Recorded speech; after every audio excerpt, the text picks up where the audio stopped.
আইডা আইলাম এটা কি টাকা 10 টাকা দেছো মানে কে রে পেসু ভাই আমার থেকে একটা ফোন নিল নিয়ে ওর থেকে আমি 10,000 টাকা পাই তো 10 টাকা দেছে কা আসি বলে তো ফাঁকি কেসে মোবাইলটা শেষ করে ফাড়ে গেছে আরে পেসু ভাই তুমি আসল জায়গাতে আছি আমার মেইন ব্যবসায় তো ওই হচ্ছে মোবাইল বেচা কিনা তাই নাকি হ্যাঁ তে হালকা দামের মতো মোবাইল থাকলে আমাকে দেও তো আছে এখন এটা আছে দামি একটা ফোন কিন্তু কম দামে ছাড়ে দেওয়া লাগছে এই যে ফোন দেখো এই ফোনের নতুন দাম হলো 40,000 টাকা এখন কম দামে বেচা লাগছে তোমার কপাল ভালো 20,000 টাকা হলে পাই যাবেন লাও ও ভাই ফোন তো একবারে কোন টাকা নতুনের মতো আরে একেবারে ফাঁকা তার দাম না বেশি হয়ে যাচ্ছে ভাই এ বেশি ভাই তোমার জন্য এটা 15,000 করে দেন যাও এ ভাই ওলা কথা কইস না মুই এটা কথা কম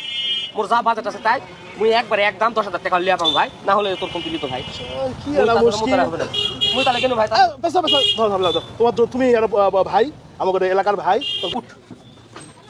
উঠ হুন্ডা তো ইয়া দুলা ভাই দোকানে তো সেটা বসে না 25 টাকা তো আছে যাই ও চলো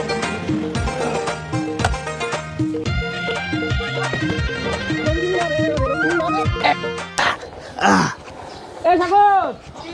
এ ওই ইয়া ওই তখন 10 থুনু না ওই 10 এক দেশ ওতে চাইলি যা ঠিক আছে বেজু ভাই